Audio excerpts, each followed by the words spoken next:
ഈശോ മിശിഹായ്ക്ക് സ്തുതിയായിരിക്കട്ടെ. ഇന്ന് എല്ലാവരും വളരെ സന്തോഷത്തിലാണല്ലോ. അപ്പൊ നമുക്ക് ക്ലാസ് ആരംഭിക്കാം അല്ലേ? ഇന്ന് ടീച്ചർ ഞാനായിട്ടൊന്നും പറയണില്ല. അപ്പൊ എങ്ങനെയാ ക്ലാസ്സുകൾ നമ്മൾ ആരംഭിച്ചിരുന്നേ? പ്രാർത്ഥിക്കണം. പ്രാർത്ഥിക്കുന്നതിന് എന്തൊക്കെയാ ചെയ്യേണ്ടത്? എഴുന്നേറ്റ് നിൽക്കണം, കൈകൾ കൂപ്പണം, കണ്ണടയ്ക്കണം. അപ്പൊ നമുക്ക് പ്രാർത്ഥിക്കാം. എൻ്റെ കൊച്ചുണ്ണീശോയെ, നിന്നെ ഞാൻ സ്നേഹിക്കുന്നു.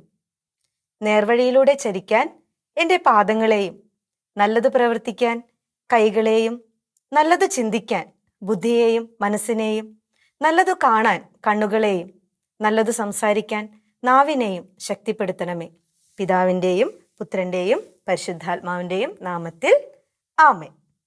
ഈ പ്രാർത്ഥന നിങ്ങൾക്ക് ഇഷ്ടായോ? ഇഷ്ടായെങ്കിൽ എന്നും രാവിലെ എഴുന്നേൽക്കുമ്പോഴും രാത്രി ഉറങ്ങാൻ പോകുന്നതിന് മുൻപും ഈശോയോട് പ്രാർത്ഥിക്കണം കേട്ടോ. അപ്പൊ കഴിഞ്ഞ ക്ലാസ്സിൽ നമ്മൾ എന്തൊക്കെയാ പഠിച്ചേ?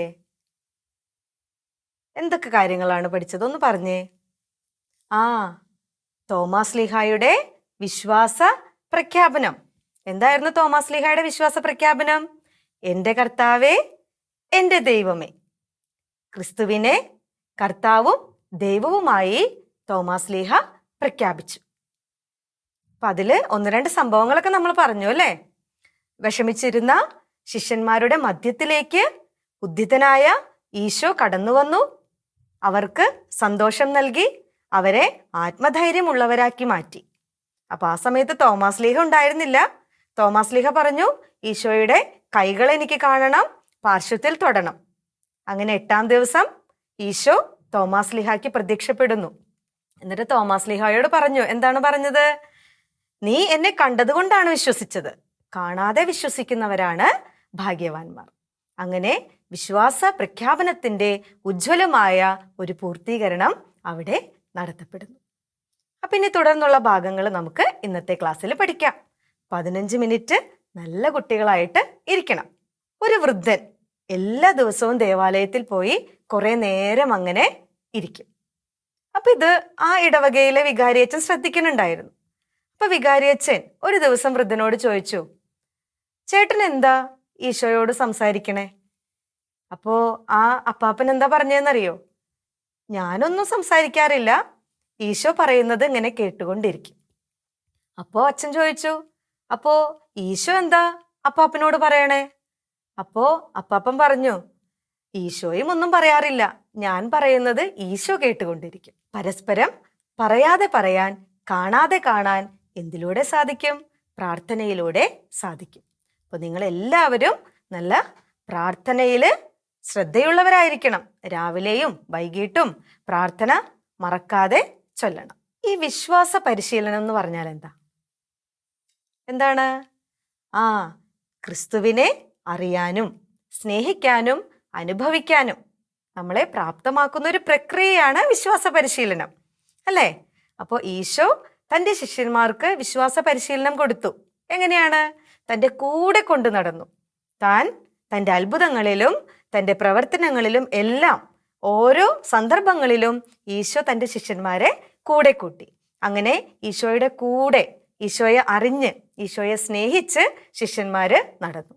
അങ്ങനെ അനുഭവിച്ച, കൂടെ കൊണ്ടു നടന്ന ഗുരുവിനെ നഷ്ടപ്പെട്ടപ്പോഴാണ് അവരെന്തായി മാറിയത്? നിരാശരായി മാറിയത്. അപ്പൊ നമ്മൾ എന്ത് ചെയ്യണം? നമ്മുടെ ജീവിതത്തിലെ ഈശോയെ ചേർന്ന് നടക്കണം. മിശിഹ അനുഭവം നമ്മുടെ ജീവിതത്തിലും ഉണ്ടാകണം.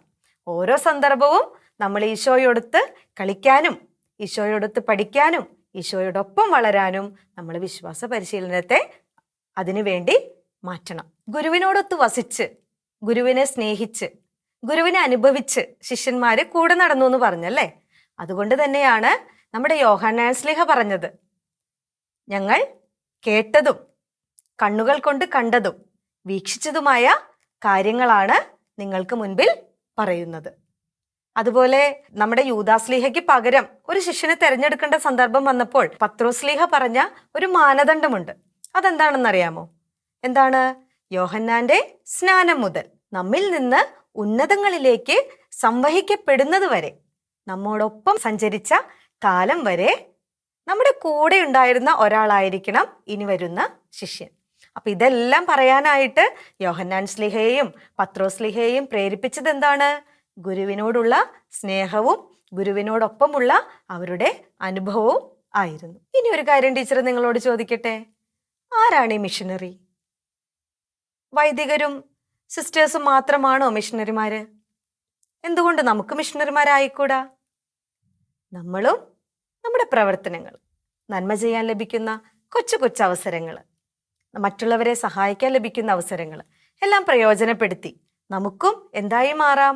മിഷനറിമാരായി മാറാം. ഇപ്പൊ മിഷനറി എന്ന് പറഞ്ഞാൽ നിങ്ങൾ വിചാരിക്കും വലിയൊരു ജനതയ്ക്ക് മുൻപിൽ ദൈവവചനം പ്രസംഗിച്ചുകൊണ്ടായിരിക്കണം നമ്മൾ അറിയപ്പെടാത്ത പ്രദേശത്ത് പോയി ദൈവവചനം പ്രസംഗിക്കണം, എങ്കിലേ മിഷനറി ആവൂ എന്നൊക്കെ നമ്മുടെ മനസ്സിലൊരു ചിന്തയുണ്ടാവും അല്ലേ? അങ്ങനെയല്ല. നമ്മുടെ സാഹചര്യത്തിൽ, നമ്മുടെ ചുറ്റുപാടുകളിൽ ദൈവത്തെ പങ്കുവയ്ക്കാൻ ലഭിക്കുന്ന അവസരങ്ങൾ നമുക്ക് പ്രയോജനപ്പെടുത്താം. അങ്ങനെ നല്ലൊരു മിഷനറിയായി നമുക്ക് മാറാം. അപ്പൊ നിങ്ങളും ആരായി മാറണം? കൊച്ചു മിഷനറിയായി മാറണം. നിങ്ങളുടെ വീട്ടിൽ, നിങ്ങളുടെ ചുറ്റുപാടും, നിങ്ങളുടെ വിദ്യാലയത്തിൽ നിങ്ങൾക്ക് ലഭിക്കുന്ന, നന്മ ചെയ്യാൻ ലഭിക്കുന്ന, മറ്റുള്ളവർക്ക് മാതൃകയാകാൻ ലഭിക്കുന്ന നല്ല അവസരങ്ങൾ എന്ത് ചെയ്യണം? പ്രയോജനപ്പെടുത്തണം. നമ്മൾ വിശുദ്ധരെ കുറിച്ച് കേട്ടിട്ടുണ്ട് അല്ലേ? ഒരുപാട് വിശുദ്ധരെ നമുക്കറിയാം. നമ്മുടെ ഭാരതത്തിലും ഒരുപാട് വിശുദ്ധരുണ്ട്. അപ്പൊ ഈ വിശുദ്ധരുടെ ജീവിതമൊക്കെ എങ്ങനെയായിരുന്നു? നിങ്ങൾ വിചാരിക്കും എങ്ങനെ വിശുദ്ധനാവാൻ പറ്റുക? വിശുദ്ധര് അവരുടെ ജീവിതം എന്താണ്? ഈശോയ്ക്ക് വേണ്ടി ഈശോയെ പ്രഘോഷിക്കാൻ വേണ്ടി അവരുടെ ജീവിതം തന്നെ അവര് ഒരു മാതൃകയാക്കി മാറ്റി. നമുക്കൊരു 2-3 വിശുദ്ധരെ പരിചയപ്പെടാം. ഈ ചിത്രം നിങ്ങൾ കണ്ടോ? ആരാണ് ഈ ചിത്രത്തിലെ വിശുദ്ധൻ? വിശുദ്ധ ഡൊമിനിക് സാവിയോ. വിദ്യാർത്ഥികളുടെ മധ്യസ്ഥനായ വിശുദ്ധനാണ് വിശുദ്ധ ഡൊമിനിക് സാവിയോ. കൊച്ചുമിടുക്കനായിരുന്നു ഡൊമിനിക്.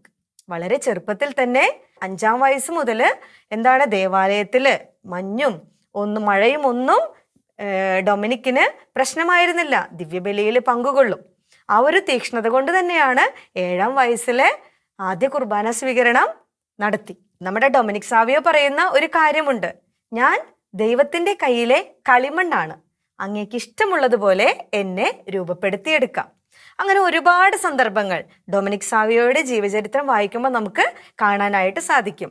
ഒരിക്കൽ ഒരു റെക്ടർ കുട്ടികളോട് പറഞ്ഞു, നിങ്ങൾക്ക് എന്താണ് വേണ്ടത്, നിങ്ങൾ ആഗ്രഹിക്കുന്ന 2 കാര്യങ്ങൾ ഒന്ന് പേപ്പറിൽ എഴുതാൻ പറഞ്ഞു. ഡൊമിനിക് സാവിയോ എന്താണ് പറഞ്ഞതെന്ന് അറിയാമോ? എൻ്റെ ആത്മാവിനെ രക്ഷിക്കണം, എന്നെ പുണ്യവാനാക്കണം.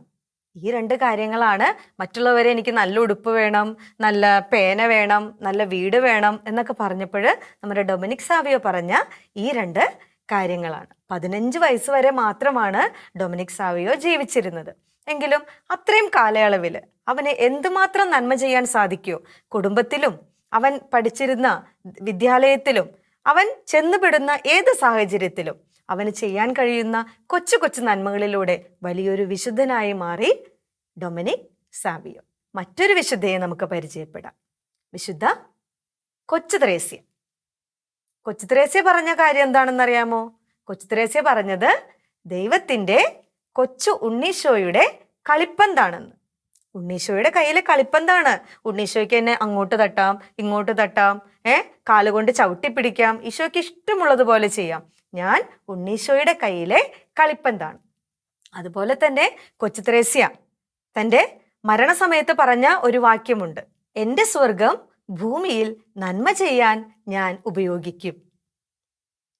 ആധുനിക ലോകത്തിലെ വിശുദ്ധയായി, മധ്യസ്ഥയായി നമ്മൾ കൊച്ചു ത്രേസ്യയെ കണക്കാക്കുന്നു. കാഴ്ചക്കാരുടെ കണ്ണും കരളും കവരുന്ന പനിനീർ പുഷ്പത്തിന്റെ സുഗന്ധമുള്ള ഒരു നറുമലരായി കൊച്ചു ത്രേസ്യ 24 വയസ്സുവരെ ജീവിച്ചു. 24 വയസ്സുവരെ ഒരു മഠത്തിന്റെ 4 ചുമരുകൾക്കുള്ളിൽ കഴിഞ്ഞ ഒരു കന്യാസ്ത്രീ എന്നതിലുപരി തനിക്ക് നന്മ ചെയ്യാൻ ലഭിച്ച, ഈശോയെ മറ്റുള്ളവർക്ക് പകരാൻ ലഭിച്ച അവസരങ്ങള് നമ്മുടെ കൊച്ചു ത്രേസ്യ പ്രയോജനപ്പെടുത്തി. അങ്ങനെ നമ്മുടെ കൊച്ചു ത്രേസ്യയും വിശുദ്ധയായി മാറി. ഇനി മറ്റൊരു ചിത്രം ടീച്ചർ കാണിച്ചു തരാം. ഇതാരുടെ ചിത്രമാണ്? എല്ലാവർക്കും അറിയാം. ആരാണ്? മദർ തെരേസ, അഗതികളുടെ അമ്മ. നമുക്ക് ഒരുപാട് ഇഷ്ടം തോന്നുന്ന ഒരമ്മ അല്ലേ? ചേർത്ത് പിടിച്ച് അമ്മയോടൊപ്പം ഇരിക്കാനായിട്ട് ആ ഒരു ചിത്രം കാണുമ്പോൾ നമുക്ക് പലപ്പോഴും, ടീച്ചർക്ക് പലപ്പോഴും തോന്നിയിട്ടുണ്ട്. ഈ അമ്മ കൊൽക്കത്തയിലെ തെരുവീഥികളിലും അനാഥരായി കഴിയുന്ന കുഞ്ഞുങ്ങളെയും കുഷ്ഠരോഗികളെയും ആലംബഹീനരെയൊക്കെ ചേർത്ത് പിടിച്ച് അമ്മ അവർക്ക് വേണ്ടി ജീവിച്ചു. കൊൽക്കത്തയില് മിഷണറീസ് ഓഫ് ചാരിറ്റി എന്ന സന്യാസിനി സഭ സ്ഥാപിച്ചു. അമ്മയുടെ ജീവിതത്തില് ഓരോ ത്യാഗവും ആ മക്കൾക്ക് വേണ്ടി അമ്മ സന്തോഷത്തോടെ ഏറ്റെടുത്തു. ഒരുപാട് പരിഹാസങ്ങളും ചീത്ത വാക്കുകളൊക്കെ അമ്മയ്ക്ക് നേരിടേണ്ടി വന്നിട്ടുണ്ട്. മദർ തെരേസയുടെ ജീവചരിത്രം വായിച്ചു കഴിയുമ്പോൾ നമ്മൾ അതിൽ നിന്നും കുറേ കാര്യങ്ങൾ മനസ്സിലാക്കും. എന്നിട്ട് പോലും ആ അമ്മ അവർക്ക് വേണ്ടി മരണം വരെ ജീവിച്ചു. അപ്പോൾ എത്ര കാലം ജീവിച്ചു എന്നതിലല്ല, നമ്മൾ കണ്ടു ഡൊമിനിക് സാവിയോ 15 വയസ്സ് വരെ ജീവിച്ചുള്ളൂ. കൊച്ചു തെരേസ്യമ്മ എത്ര വയസ്സ് വരെയാണ്? 24 വയസ്സ് വരെ ജീവിച്ചുള്ളൂ. മദർ തെരേസ 87 വയസ്സ് വരെ ജീവിച്ചു. ഇനി എത്ര കാലം ജീവിച്ചു എന്നതിലല്ല, ആ ജീവിതം നമ്മൾ എങ്ങനെ ജീവിച്ചു അതാണ് നമ്മൾ മനസ്സിലാക്കേണ്ടത്. അപ്പൊ നിങ്ങളും എങ്ങനെ ജീവിക്കണം? നമ്മൾ എത്രയും കാലം ജീവിച്ചു എന്നതിലല്ല, നമ്മുടെ ജീവിതം എപ്പോഴും ഒരു മാതൃകയായി, മറ്റുള്ളവർക്ക് മാതൃകയായി മാറാനായിട്ട് നമ്മൾ പരിശ്രമിക്കണം. ഈ ദിവ്യബലിയില് വൈദികൻ നമുക്ക് സമാധാനം ആശംസിക്കാറുണ്ട് അല്ലെ? സമാധാനം നിങ്ങളോടുകൂടെ. അപ്പൊ നമ്മൾ എന്താ മറുപടി പറയാറ്? അങ്ങയോടും അങ്ങയുടെ ആത്മാവോടും കൂടെ സമാധാനമായ ഈശോ നമ്മുടെ കൂടെ ഉണ്ടാകട്ടെ എന്നാണ് വൈദികൻ ആശംസിക്കുന്നത്. അപ്പൊ നമ്മൾ ഈ പാഠഭാഗത്തില് എന്തൊക്കെ കാര്യങ്ങളാ പഠിച്ചേ? വിശ്വാസ പ്രഖ്യാപനം. ആരുടെ വിശ്വാസ പ്രഖ്യാപനമായിരുന്നു? തോമാ ശ്ലീഹായുടെ വിശ്വാസ പ്രഖ്യാപനം. അതെന്തായിരുന്നു? ഉറക്കെ പറഞ്ഞേ. എൻ്റെ കർത്താവേ, എൻ്റെ ദൈവമേ. ക്രിസ്തുവിനെ കർത്താവും ദൈവവുമായി പ്രഖ്യാപിച്ചു. ദുഃഖാർത്തരായ നിരാശരായ ശിഷ്യരുടെ അടുത്തേക്ക് വന്നപ്പോൾ ഈശോ പറഞ്ഞ ആശംസ എന്തായിരുന്നു? സമാധാനം നിങ്ങളോടുകൂടെ അല്ലേ? നിങ്ങൾക്ക് സമാധാനം. സമാധാനം നൽകിക്കൊണ്ട് ഈശോ അവരുടെ അടുക്കിലേക്ക് കടന്നു വന്നു, അവർക്ക് ആത്മധൈര്യം നൽകി. ഇനി വിശ്വാസിയാകാതെ ചെറിയൊരു അവിശ്വാസം കാണിച്ച തോമാ ശ്ലീഹയോട് എന്താ പറഞ്ഞത്?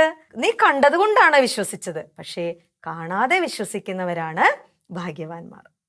മിശിഹ അനുഭവം നമ്മുടെയൊക്കെ ജീവിതത്തിൽ ഉണ്ടാകണം. നമ്മൾ കുടുംബത്തിലോ നമ്മുടെ സമൂഹത്തിലോ നമ്മുടെ വിദ്യാലയത്തിലോ ഒക്കെ നിങ്ങൾ ചെന്ന് ചേരുന്ന ഏത് സാഹചര്യമായാലും അവിടെ ഈശോയെ പ്രഘോഷിക്കാനുള്ളൊരു അവസരം നിങ്ങൾ എന്ത് ചെയ്യണം?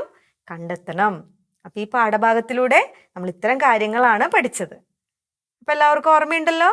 അപ്പൊ നല്ല കുട്ടികളായിട്ട് ടീച്ചർ പഠിപ്പിച്ച പ്രാർത്ഥന ചൊല്ലണം. ഒപ്പം നല്ല കുട്ടികളായി ഒരു കൊച്ചു മിഷണറിയായി നിങ്ങൾ ജീവിക്കണം. അങ്ങനെ എന്തായി മാറണം?